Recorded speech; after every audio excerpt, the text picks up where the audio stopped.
Un sello personal expresando una opinión colectiva. Ahora, el editorial de Ari Lijalad en Habrá Consecuencias.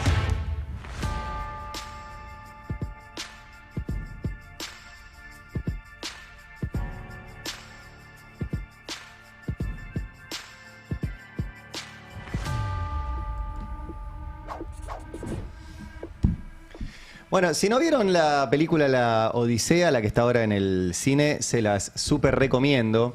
Si la vieron y no leyeron el libro, se los súper recomiendo. Y yo les voy a contar tanto una parte del libro como una parte y el final de la película. Total, tiene más de 20 siglos, difícil de spoilear. ¿Qué? ¿Está mal? No, está bien, tiene bastante. ¿Se puede tiempo. spoilear La Odisea? Iba a ir este fin de semana, pero bueno, está bien. Bueno, ¿por qué le pusimos la Odisea racista de Milei? Porque ayer me quedé pensando en lo que charlamos con Roberto Navarro en el prepase, respecto de esta instalación que hace el gobierno y que ahora vamos a mostrar todos los ejemplos que encontramos de que tu problema es el de al lado. Que tu problema es el extranjero, tu problema es el científico, tu problema es el jubilado, tu problema es el comedor social, tu problema es el dirigente político, tu problema es el sindicalista. Que ese es el que te roba.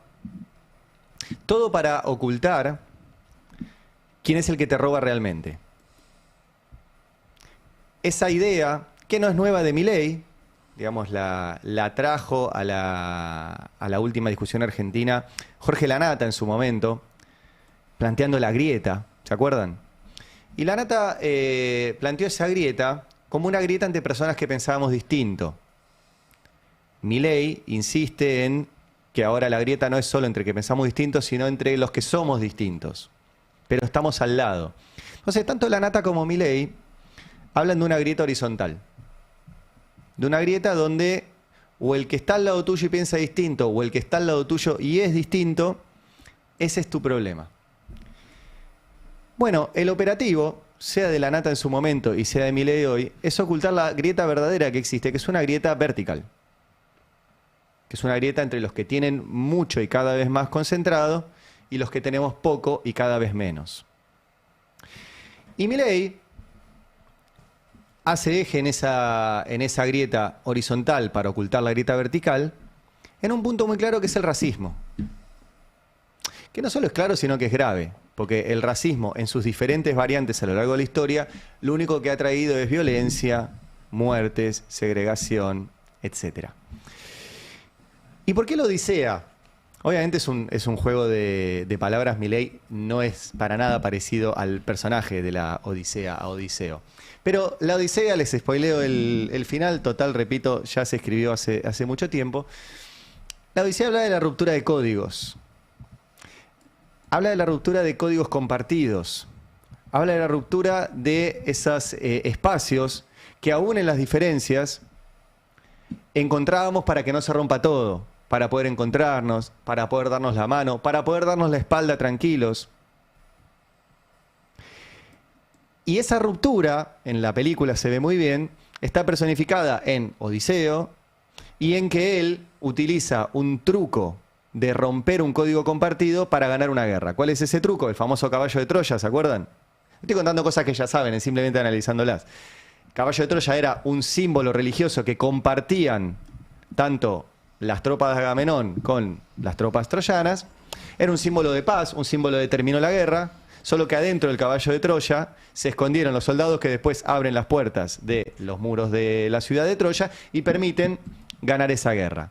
Y toda digamos, la contradicción que tiene Odiseo de haber ganado esa guerra, después de estar 10 años esperando que yo, a partir de la ruptura de un código compartido. Repito, le estoy spoileando algo que ya, si la leyeron lo conocían, y si no, bueno, bienvenidos, la película está buenísima igual. Y todo las cuestiones que le acarrea haber roto ese código y la famosa Odisea de lo que le cuesta volver después hacia Ítaca, su reino. Pero quiero agarrarme de este concepto, que es insisto, es del texto y es de la película, porque Milei trabaja sobre eso, sobre la ruptura de todos nuestros códigos. Porque había un código que era que el presidente no insulta, que el presidente no agrede, que el presidente no aprieta, que el presidente no escracha. Los presidentes democráticos, ¿sí? Nosotros tuvimos muchas dictaduras. Pero fíjense, por ejemplo, el ejemplo de esta semana. El presidente que estaba acá en la rural, ¿no? Estaba dando una charla en una radio. Ve pasar un ciudadano y dice, vayan y péguenle. Eso no pasaba. Son códigos que se van rompiendo. No teníamos presidentes que decían que todos los que pensaban distinto que él eran unos virus, tenían un virus y había que matarlos. O sea, está Milei rompiendo códigos de convivencia que con todos nuestros quilombos habíamos de alguna forma construido. Y un poco lo que plantea la Odisea es, bueno, rompimos el código, ¿cuánto vamos a tardar en reconstruirlo? Esa es un poco la pregunta que se hace Odiseo al final.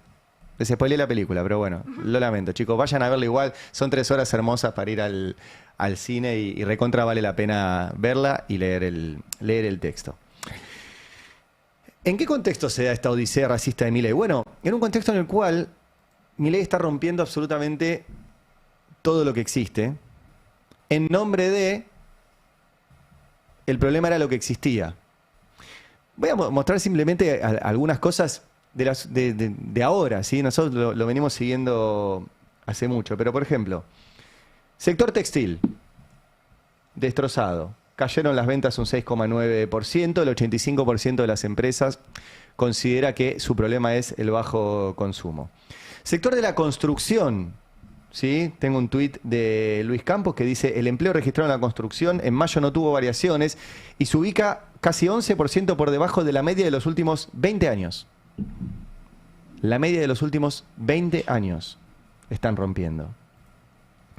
¿Qué pasa con cómo se reparte el dinero? Bueno, hay un informe que sacó el CEPA ayer o anteayer, que lo que te muestra, básicamente hacen un cálculo de cuánto crece un sector, en términos de lo que genera ese sector, y cuánto crece la masa salarial de ese sector.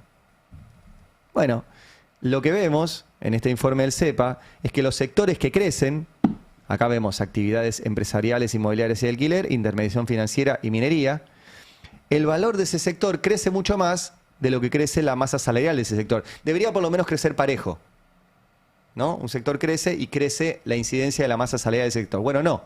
Como verán, sobre todo en intermediación financiera, desde que asumió Milei, creció casi 1.200% y la masa salarial un 720%. O sea que los sectores que van creciendo se van comiendo masa salarial, se van comiendo salario.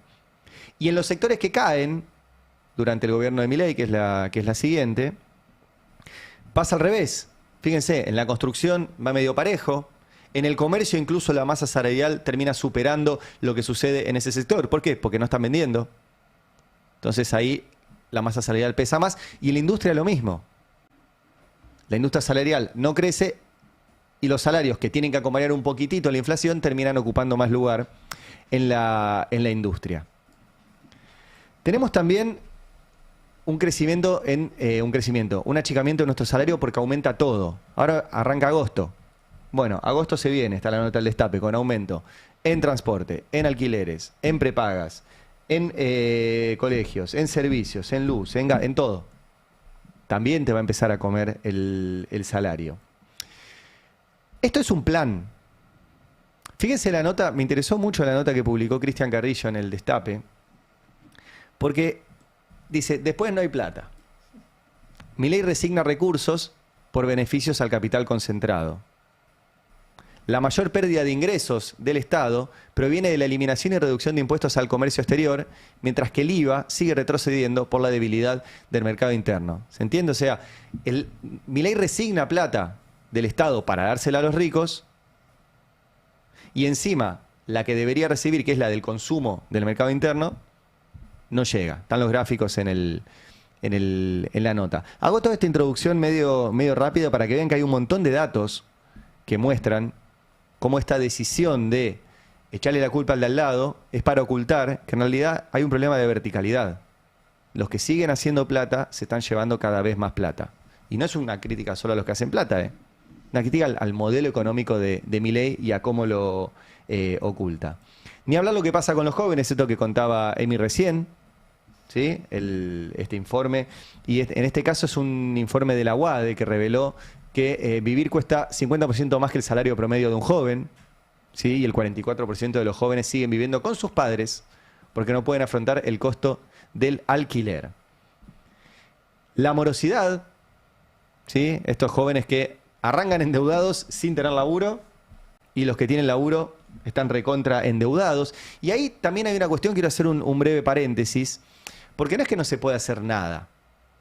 Ayer me escribió Ariel Aguilar, que es funcionario de la provincia de Buenos Aires, para contarme este dato, ponelo el cuadro que pusiste recién, que me cuenta cómo aumentaron las prácticas abusivas y el hostigamiento a las personas que tienen una deuda. Viste que vos por ahí te atrasás un poco con la tarjeta o con una billetera virtual o con un negocio electrodoméstico. Entonces te llega un mail que dice: hola, soy el estudio de abogados que representa a tal, qué sé yo. Usted tiene una duda, si no lo regulariza, iniciaremos todas las acciones legales tendientes a sacarle todo su dinero. Y te cagás en las patas. Bueno, lo que muestra esta estadística es cómo se multiplicaron estas prácticas abusivas. Se llaman prácticas aprietes. ¿Sí? Estos aprietes. En 2024 recibieron 393 reclamos. En 2025 se triplicó eso, a 1.064 reclamos. Un aumento aproximadamente del 170%. Y en 2026 ya van 1.237 reclamos.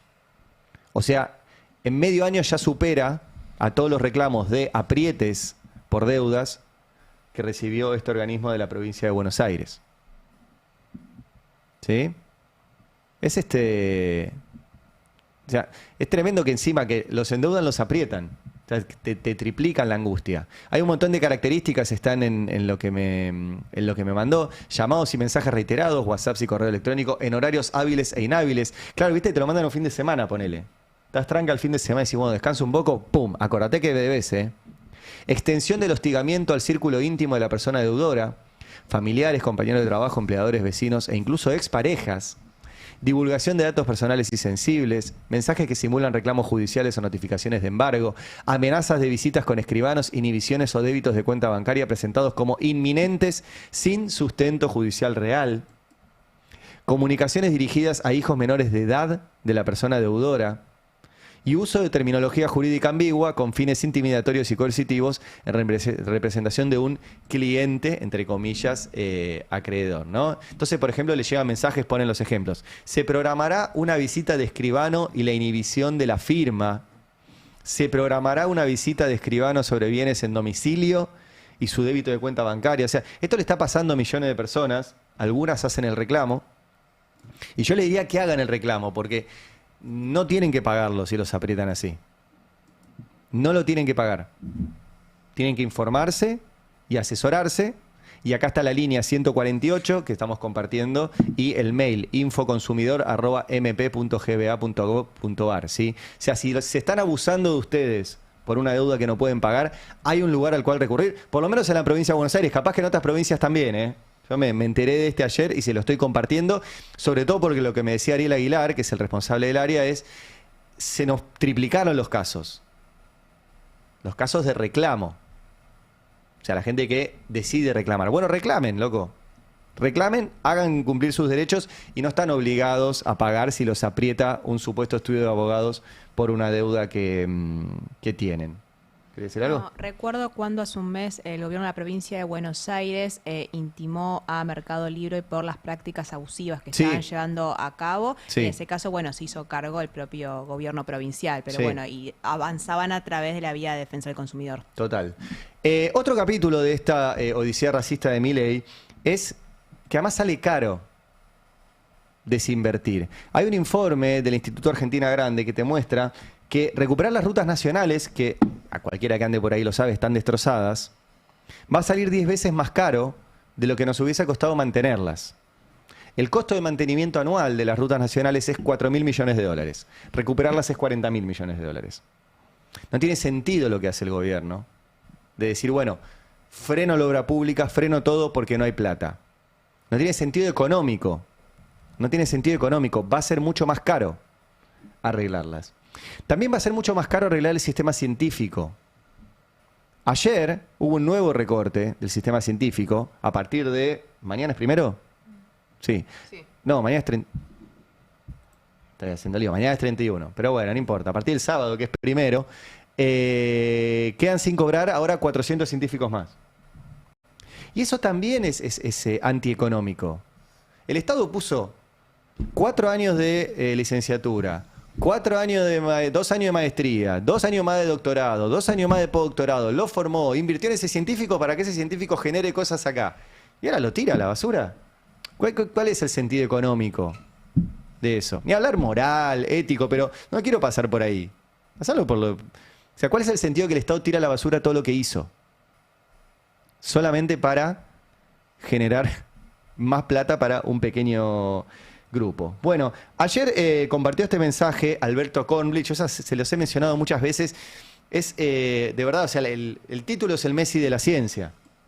No, para que se den una idea de la magnitud. O sea, es un científico argentino, biólogo molecular, reconocido en todo el planeta y que está peleando por sus colegas, porque él tiene su reconocimiento y me imagino que se debe poder sostener por ese reconocimiento. Pero el tipo se pone la camiseta y dijo, yo voy a pelear por todo el sistema científico argentino. Y escuchen lo que contó ayer. A 60 años de la noche de los bastones largos, lo que está sucediendo en la Argentina es un cientificidio. Yo lo llamo aniquilación del sistema científico-tecnológico nacional, que no solamente le hace mal, obviamente, a sus actores científicos y científicas y tecnólogos, sino a todo el país.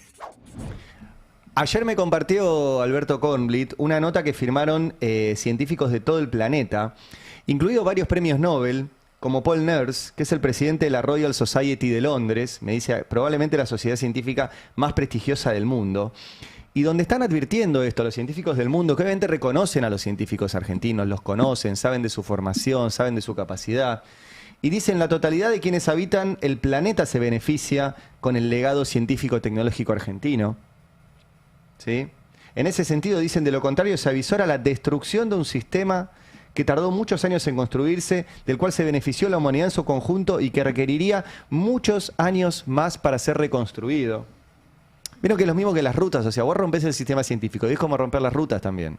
Tardás mucho más en reconstruirlo, y además es mucho más caro. Esta es la nota de los premios Nobel y referentes mundiales de ciencia, ¿no? Que denuncian el colapso que está llevando adelante Milei. Y ni hablar los datos, ¿sí? Fíjense cómo la función ciencia y tecnología acumula un deterioro del 46% en 3 años del gobierno de Milei. Estos son los datos del Centro Iberoamericano de Investigación. ¿Sí? La inversión en ciencia caerá al 0,15% del PBI, el nivel más bajo desde 1972, que es el fin del proceso, iniciado, como decía recién Kornblit, con la noche de los bastones largos, que fue la represión universitaria desatada por la dictadura de Juan Carlos Onganía. Esto es parte también de lo que está sucediendo, y repito, esto le va a impactar hoy a los 400 becarios, doctorales, postdoctorales, trabajadores de la Comisión Nacional de Energía Atómica. Ayer me escribía una que se las he presentado alguna vez, que se llama Mariel Leger, que es una de las 400 que queda afuera. La conocieron porque cuando fueron los incendios en la Patagonia, ella publicó varias notas en el Destape que tuvieron mucha repercusión sobre lo que era la vida cotidiana, reflejada en su caso por una antropóloga que estaba viviendo ahí, y lo que era ver a los niños, a los niños ver que sus padres reprimían las lágrimas de humo para no llorar, y que ni siquiera festejaban los cumpleaños para no poner una velita, ¿sí? En medio de esos incendios. Y ayer me escribió, obviamente, muy angustiada por esta situación, pero no solo por la personal, sino decir, loco, están descartando algo que costó mucho crear, diciéndome además que no sirvo. Porque ese es el discurso que tiene el gobierno. Cada vez que destroza algo dice, eso no sirve. No sirven los científicos, no sirven los jubilados, no sirven los comedores, no sirven los trabajadores de la construcción, no sirven los sindicatos, no sirven los... Nada sirve. Y cuando te toca a vos, dices, pará, yo no sirvo. Es tremenda esa sensación. Además, yo la conozco, esa sensación, porque a mí me lo hicieron. A mí me echaron también del Estado. Y vos te la crees, ¿eh? Y vos te la creés. Y cuesta mucho después salir de ese lugar de decir, yo sí sirvo. Yo sí sirvo. Es mentira lo que dicen de que yo soy un paria, que no sirvo para nada, que el obstáculo para que el país avance soy yo. Pero en algún momento te lo crees, porque todo el sistema de medios te hace creer eso. Todo el sistema ahora de redes te hace creer eso. Y el presidente te hace creer eso. Entonces vuelvo al inicio. Esta cuestión de la ruptura de códigos, nunca había pasado que un presidente nos haga creer que no servimos para nada. Que lo único útil que hay que para hacer en este país es entregarle proyectos mineros a grandes empresas internacionales, que los bancos hagan lo que se le cante y que Elon Musk ponga un par de cositos de Starlink para su beneficio. Ahora, el presidente nos hace creer eso e insiste. Y por eso decía que ayer terminé en este libro. Se los recomiendo mucho. Es no sé si se llega a ver. Sí. Este librito de Mark Fisher, que se llama Realismo Capitalista. ¿No hay alternativa?, se pregunta Mark Fisher. Es un libro muy duro. A mí en su momento me lo recomendó Daniel Tonietti, al cual le agradezco y le mando un abrazo. Básicamente, la tesis de Mark Fisher, histórica, es que es más fácil pensar el fin del mundo que el fin del capitalismo. Pero no porque no pueda cambiarse lo que sucede, sino, dice, porque ha logrado el sistema capitalista arraigarse tanto en nuestra cultura, en nuestra forma de pensar, que es muy difícil pensar horizontes por fuera de ese sistema capitalista. Él estaba muy deprimido, de hecho se termina suicidando después de escribir esto. Entonces, por eso digo, es un libro fuerte, duro, pero al final hay alternativa, ¿sí? En lo que él plantea. En realidad fui a buscar una sola frase, pero me pasó eso. O sea, fui a buscar una frase y terminé leyendo un capítulo entero. Es como un escroleo positivo. Exacto, porque además fui a buscar una frase y empecé a encontrar, yo como verán, subrayo los libros, anoto cosas, los hago mierda. Entonces empecé a encontrar mis propias anotaciones de cuando lo leí. Me acuerdo, lo leí en 2017, ¿sí? 2016, 2017, cuando trabajaba con Tonietti. Y tiene cosas muy interesantes para hablar de esto, por eso se los recomiendo. Una de las cuestiones que tiene es la cuestión de la depresión. Él habla de los estudiantes británicos. Y es interesante esto porque lo que sucedió en Gran Bretaña con Thatcher es lo que Milley, cuya ídola es Thatcher, quiere replicar acá. Y cómo se va reproduciendo esa depresión en los jóvenes, estos ni que recién mencionaba Emi. O sea, que no ven la posibilidad de cambiar las cosas. Y dice este libro, que es muy interesante, habla de esta depresión que este sistema que Milley representa busca separártela del contexto. Tu depresión es un tema privado tuyo. Es un problema que tenés vos. Resolvelo. No tiene nada que ver con el contexto. Y dice, al privatizar los problemas de la salud mental y tratarlos como si los causaran los desbarajustes químicos en la neurología del individuo o los conflictos en su contexto familiar, queda fuera de discusión cualquier esbozo sistémico de fundamentación social. ¿Se entiende? O sea, te dice, ¿estás deprimido? Tomate una pastillita. Es problema tuyo, de tu quilombo familiar, de que vos sos un tarado, y no de que vivimos en un país donde el presidente rompe todos los códigos. Y eso nos angustia, porque crecimos con esos códigos, porque hay cierto código compartido. Pienses o no pienses, vos no pensás que el otro se tiene que morir, que el que piensa distinto es un virus, que nadie sirve para nada. No pensamos eso, no somos así. Ahora, de repente hay un presidente que todo el tiempo nos repite eso. Bueno, eso nos genera angustia, porque además ese presidente hace que tu sueldo no alcance, que no tengas laburo, que te cueste conseguirlo, que te endeudes. ¿Y qué te dicen entonces? Problema tuyo. Esa angustia es solo tuya, no tiene nada que ver con lo que está haciendo el presidente. Y no es así. Tiene todo que ver con el contexto social. El libro es muy, muy interesante porque además retoma, esto es un poco de politólogo, pero es interesante, retoma una vieja tradición de la ciencia política, que es cómo se controla a la gente o cómo se disciplina a la gente. Entonces retoma dos autores típicos que también les recomiendo que lean, que son Foucault y Deleuze. Foucault históricamente hablaba de cómo se disciplinaba a los cuerpos y cómo históricamente se utilizaron distintas tecnologías para disciplinar a los cuerpos. Esas tecnologías en general eran el encierro. El encierro en un manicomio, el encierro en una cárcel, el encierro incluso en una escuela. Y el famoso panóptico, de que en esos lugares de encierro había un lugar que era el panóptico donde alguien te podía ver todo el tiempo. Entonces, ese cuerpo estaba disciplinado porque estaba siendo mirado todo el tiempo. Estoy haciendo Foucault Foucault de solapa, ¿sí? Pero bueno, vayan y léanlo. Ahora, después vino una reversión de eso que la trajo la tecnología, que fue la posibilidad de controlar sin mirar, que son las sociedades de control. Eso lo escribió Deleuze en un texto muy famoso que se llama Post-Scriptum sobre las sociedades de control. No es esto una clase de ciencia política, sino tirarles ideas para pensar estas cosas. ¿Y cuál es una de las grandes tecnologías del control? Que ya no necesita meterte en una cárcel para controlarte, no necesita meterte en un manicomio o no necesita estar mirándote todo el tiempo.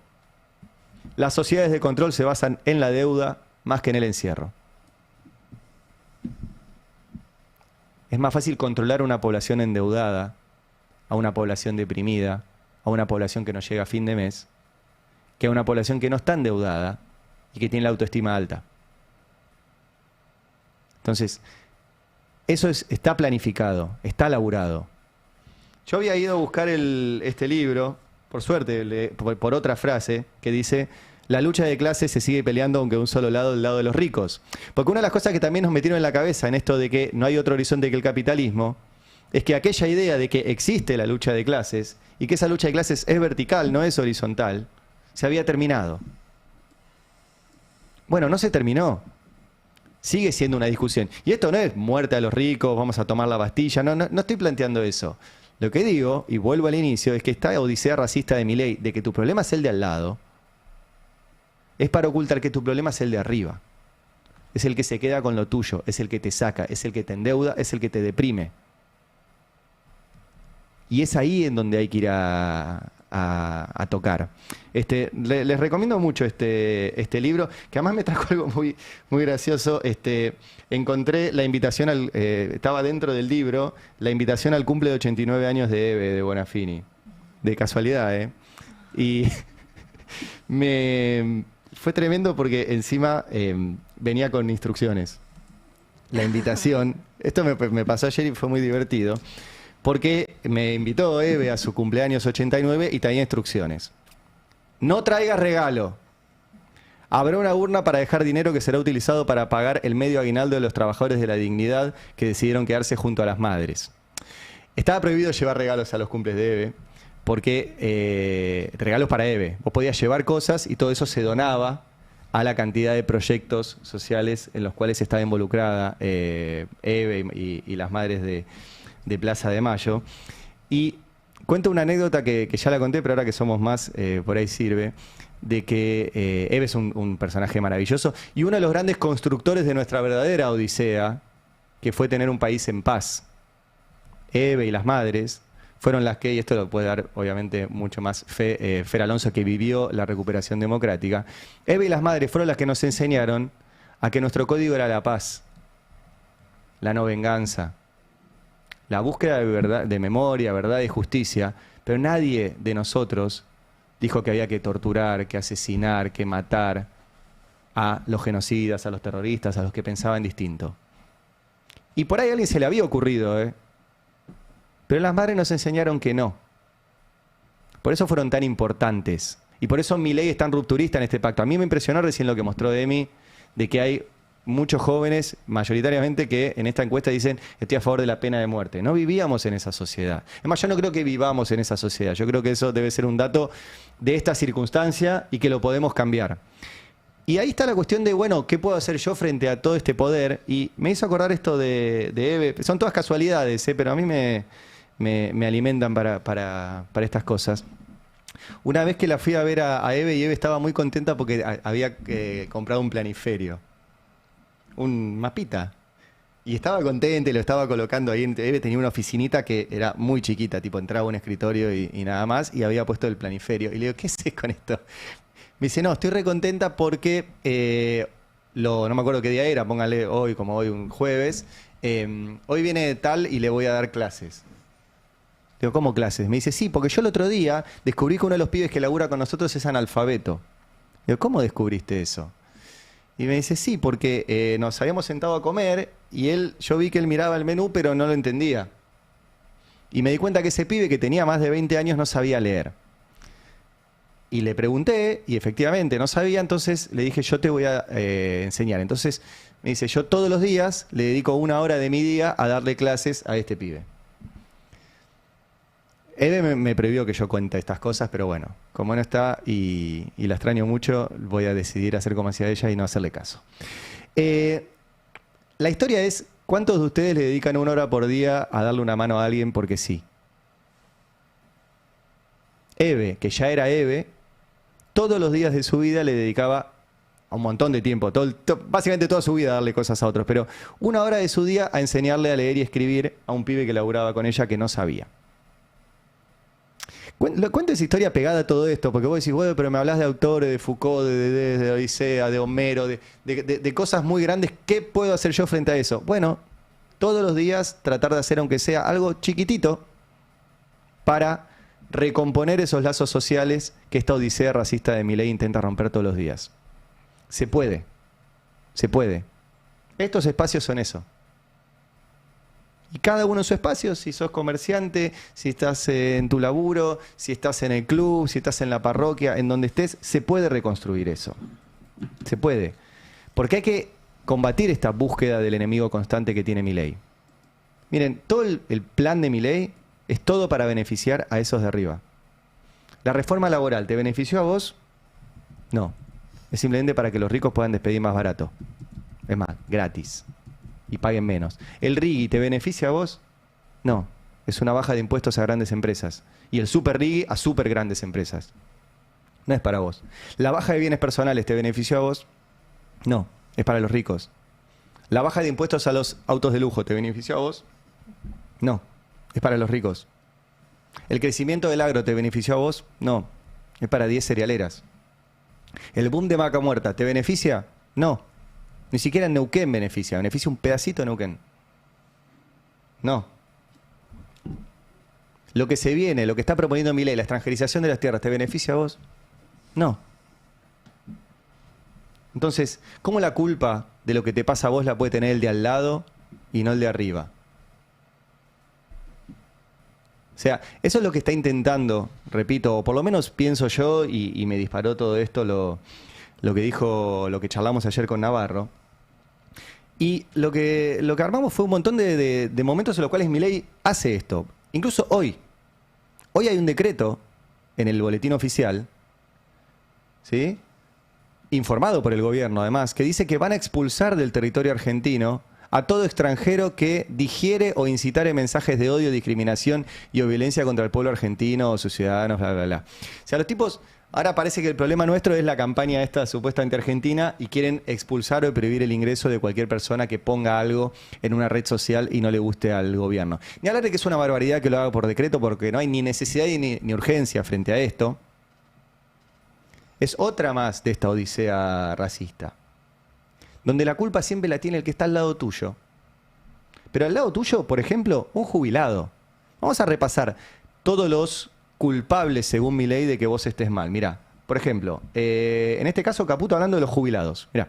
Lo que muchos hablan de licuación, la verdadera licuación con los jubilados vino con las moratorias. O sea, vos pensás que hay una base de trabajadores que se mantiene la misma desde el 2011, o sea, el número de trabajadores no crece, en actividad no crece desde el 2011. Esos antes, digamos, con sus aportes, soportaban 2 millones de jubilados. Ahora esos 2 millones de jubilados son 6, porque el kirchnerismo metió 4 millones más de jubilados sin los aportes correspondientes. Naturalmente las cuentas no dan. O sea, las cuentas nos dan porque una señora que trabajó toda la vida en su casa tiene acceso a un derecho. Esto me acuerdo una vez que vino Marta Dillon y nos contó cómo eso promovía la violencia de género entre parejas de jubilados. Porque al jubilado hombre que no le alcanza, mira a su mujer y dice, no me alcanza por tu culpa. Porque vos que no laburaste, me estás robando mi jubilación. Eso es lo que dijo Caputo recién. ¿Cómo puede tener la culpa un laburante que estuvo toda su vida laburando, valga la redundancia, y no recibió aportes por eso, de que a los jubilados no les alcance? Y aparte seguramente ese señor tiene una hermosa familia y unos hijos hermosamente criados porque ¿sí? Ella se quedó en la casa. Claro. O sea, ¿cómo va a tener la culpa ella? Pero bueno, fíjense cómo le instalan. Como instalan también que no alcanza la plata por culpa de los discapacitados. Míralo, Dorni. En 2022, un médico correntino por supuesto, está de más decirles, de dudosa ética profesional, adjuntó junto al certificado que hizo para la obtención de una pensión por un trastorno de disco lumbar e hipertensión, la radiografía de un perro. Radiografía que paso a mostrarles en este momento para que vean con una particularidad, digamos, la radiografía del perro, por supuesto pensión que le otorgaron, está de más decirles. O sea, la culpa de que no te alcanza a vos era de un jubilado, de un discapacitado que presentó la radiografía de un perro. Esto era falso. Esto era falso. ¿Sí? Ahora, con estas noticias falsas, a todos los discapacitados les hicieron ir a revalidar su certificado de discapacidad, mientras a todos los chorros como Adorni les dieron inocencia fiscal para que no tengan que explicar de dónde sacaron su plata. O sea, si a vos te falta una pierna, tenés que demostrar al gobierno que te sigue faltando la pierna. Si vos no podés explicar de dónde sacaste tu patrimonio como Adorni, no tenés que explicar nada. Pero la culpa es del discapacitado. La culpa es del científico también. No, se está gastando demasiado en ciencia. Escuchen a Milei. Ministerio de Ciencia y Tecnología e Innovación. Algo bien del sector privado. Nada bueno salió del sector público. ¡Afuera! Bueno, así están los científicos con sus sueldos devastados y hoy 400 más que quedan en la calle. La culpa era de las universidades también de que no te alcance. Mirá. Y si le tengo que vetar a los jubilados, si le tengo que vetar, digamos, a los farsantes que defienden sus curros a través de la figura de las universidades con grandes mentiras, lo voy a hacer, porque mi compromiso con el equilibrio fiscal es inclaudicable, y así lo hice. O sea, el problema era el curro de las universidades. Ahora no es solo las universidades, ahora ya no son las universidades porque quedó mal, ahora son los extranjeros en las universidades. Mirá. Esto no quita que está pasando que un alto porcentaje de nuestros estudiantes en facultades de medicina son extranjeros, hasta un 40% prácticamente. Y eso genera un costo. Y eran las universidades, los extranjeros, ahora también eran los gerentes de la pobreza, como le llama Milei, o sea, los comedores sociales, la gente pobre que no tiene para comer, era la culpable de que no alcanzara la plata del Estado. Mirá. Terminamos con lo que nadie creyó que se podía terminar, y es que terminamos con los gerentes de la pobreza.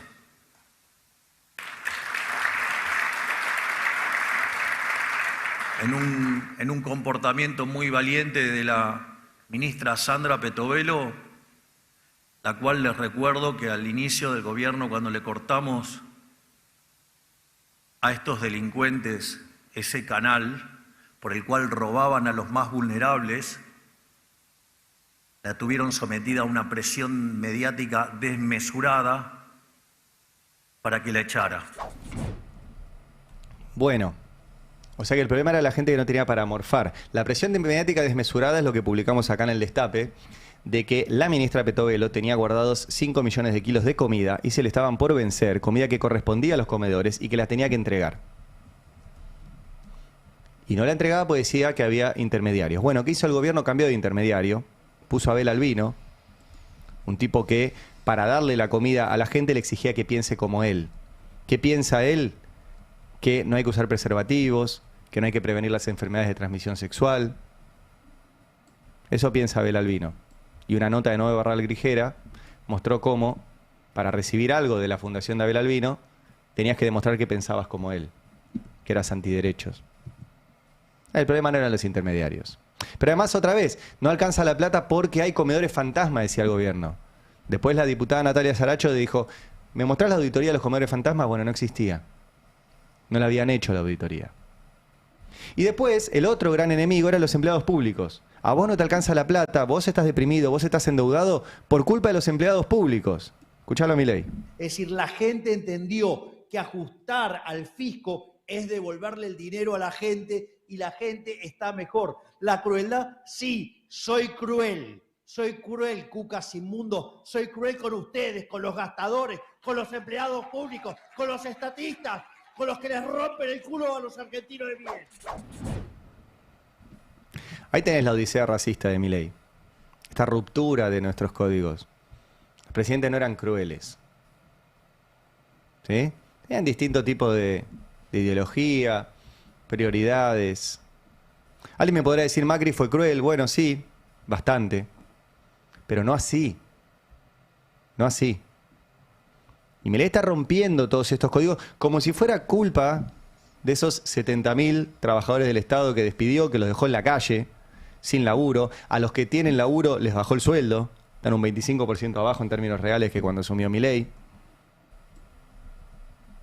Pero ven que es constante, o sea, todo el tiempo hay un enemigo.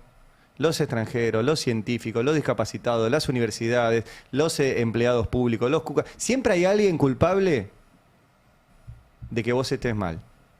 Y ese alguien es alguien igual que vos.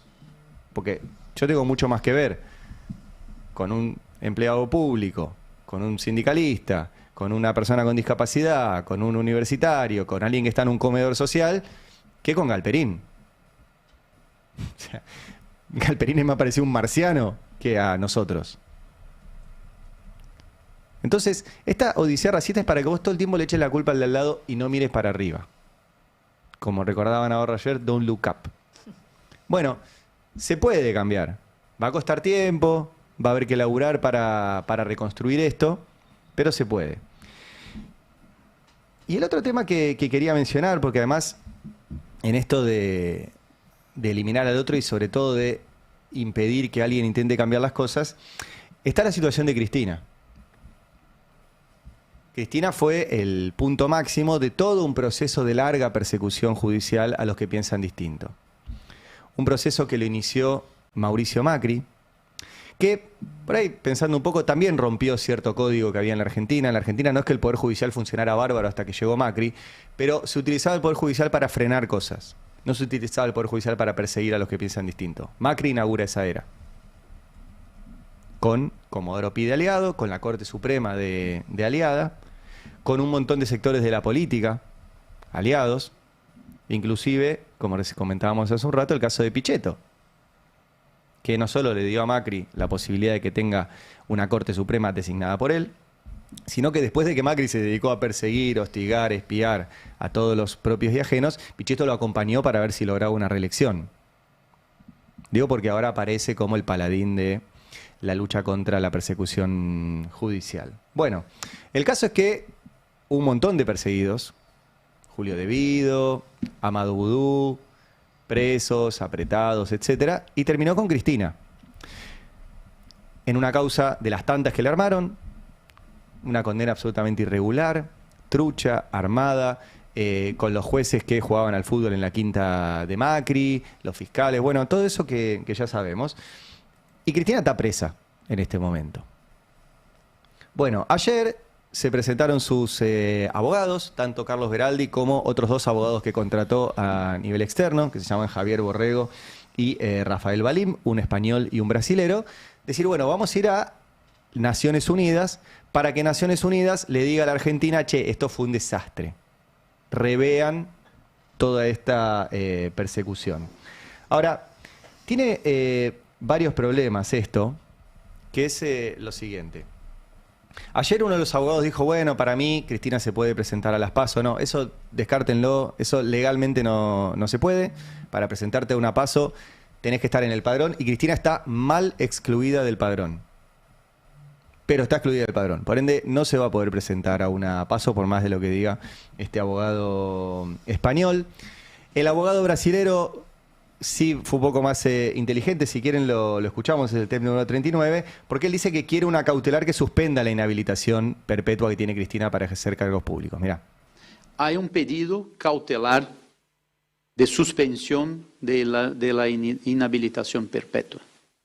Entonces, hay ese pedido cautelar para que de inmediato el comité suspenda hasta la decisión de fondo esta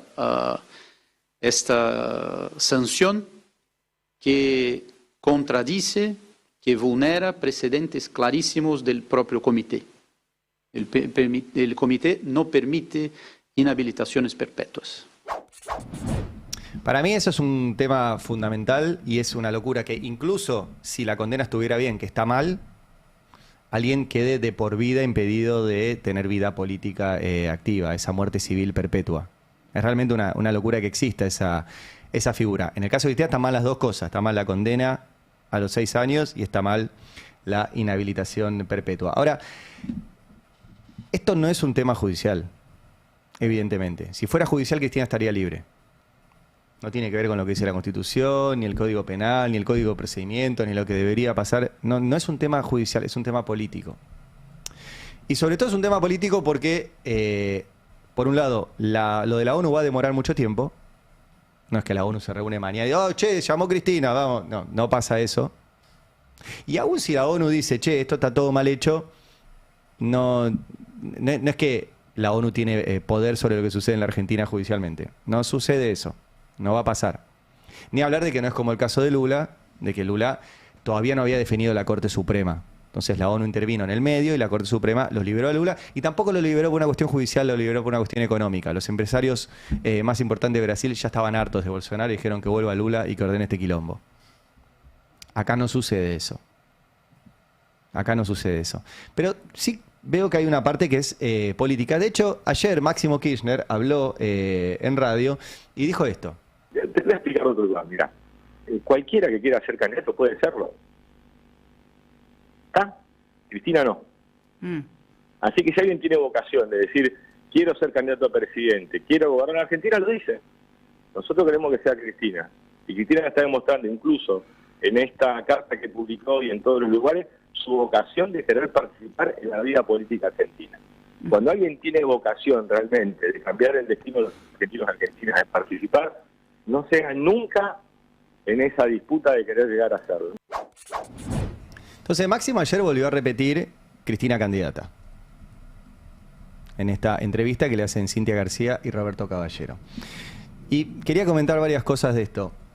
Primero, Cristina no solo puede defenderse judicialmente y políticamente de todas las formas que quiera, tiene que hacerlo, porque además si no se defiende ella, no la va a defender nadie. No digo nadie en la política argentina y nadie que quiera, digo, lo tiene que hacer ella y lo tiene que encabezar ella. Ahora, también lo tiene que hacer porque entiendo que se habrá dado cuenta de que ese famoso cantito, si la tocan a Cristina, que quilombo se va a armar, la tocaron a Cristina, la agarraron, la metieron presa, le pusieron una tobillera y no pasó nada. No pasó nada. La vida siguió.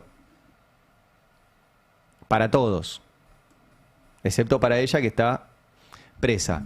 Digo, pues también te vas dando cuenta ahí cómo están las correlaciones de fuerza. Ahora, Máximo Kirchner dice, bueno, Cristina quiere seguir participando en la vida política y va a seguir participando.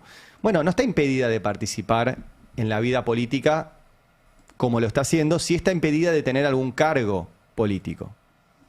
¿Sí? Está impedida de participar en las elecciones, está impedida de ser candidata. ¿Por qué el discurso es la única forma de participar en política es que Cristina sea candidata? Si no va a poder ser candidata. ¿Se entiende la cuestión? O sea, Cristina no va a ser candidata. Eso, olvídense, no va a pasar. No, capaz que alguien agarrará este archivo y dirá, mira, te equivocaste. No va a pasar que Cristina sea candidata. No sé si quiere, pero lo que estoy seguro es que no puede. Y no se va a permitir judicialmente que sea candidata. Ahora, ¿cuál es tu forma de intervenir, siguiendo las palabras de Máximo Kirchner, políticamente? ¿Es de esta forma? ¿Es diciendo, yo quiero ser candidata a través de una resolución de Naciones Unidas, a través de lo que sea? ¿O trabajando para que esta odisea racista de Milei termine? Porque yo creo que el gran problema de la Argentina es la odisea racista de Milei. Producto de la persecución de Cristina. O sea, la persecución de Cristina es parte de haber terminado así. Pero el problema actual es esta odisea racista de Milei. No sé, ¿cómo participás en política? Exponiendo una estrategia judicial que es muy difícil de entender. No difícil de entender de que no tenga lógica. Digo, ¿cómo le explicás estrategia judicial a alguien que no llega a fin de mes, que está endeudado? O sea, no es judicial esto. ¿Sí? Para, en realidad, estar haciendo una acción política que es decir, yo quiero ser candidata cuando no podés ser candidata. Yo repito, a mí me parece muy bien que Cristina lo haga y que me parece genial que siga haciendo política. Es más, es inviable que no lo siga haciendo. Mi pregunta ya es, ¿qué tipo de política hace? incluso para su libertad. Yo la única vez que vi a Comodoro Pi asustado en mi vida de periodista, que tiene ya más de 20 años, fue cuando perdió las elecciones Macri y dijeron todo el desastre que hicimos estos 4 años, ahora nos lo van a cobrar. Principios del gobierno de Alberto. Alberto decidió no hacer nada, después vino la pandemia y vinieron otros temas, y Comodoro Pi dijo, bueno, viva la Pepa, si no tiene sanción lo que hizo durante el gobierno de Macri, lo voy a hacer y peor. Pero la única vez que lo vi preocupado Comodoro Pi fue cuando hubo una elección donde el peronismo ganó unido con mucha fuerza. Bueno, por eso pregunto, la forma de seguir participando en política de Cristina es, para terminar con el gobierno de Milei, ¿es una cuestión judicial o apuntalar alguna posibilidad de proyecto de que termine esta odisea racista? Pero la verdad que nos merecemos como país que esta odisea racista no se profundice, que no se instale que el problema es el que tenemos al lado y no el que tenemos arriba. Porque nuestro problema son los que tenemos arriba, no los que tenemos al lado. Y Milei está intentando instalar eso.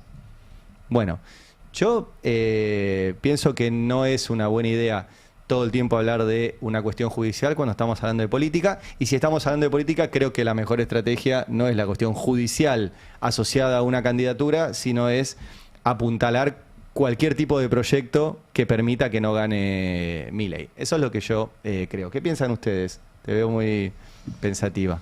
No, algunos matices. Yo no creo que Cristina tenga muchas herramientas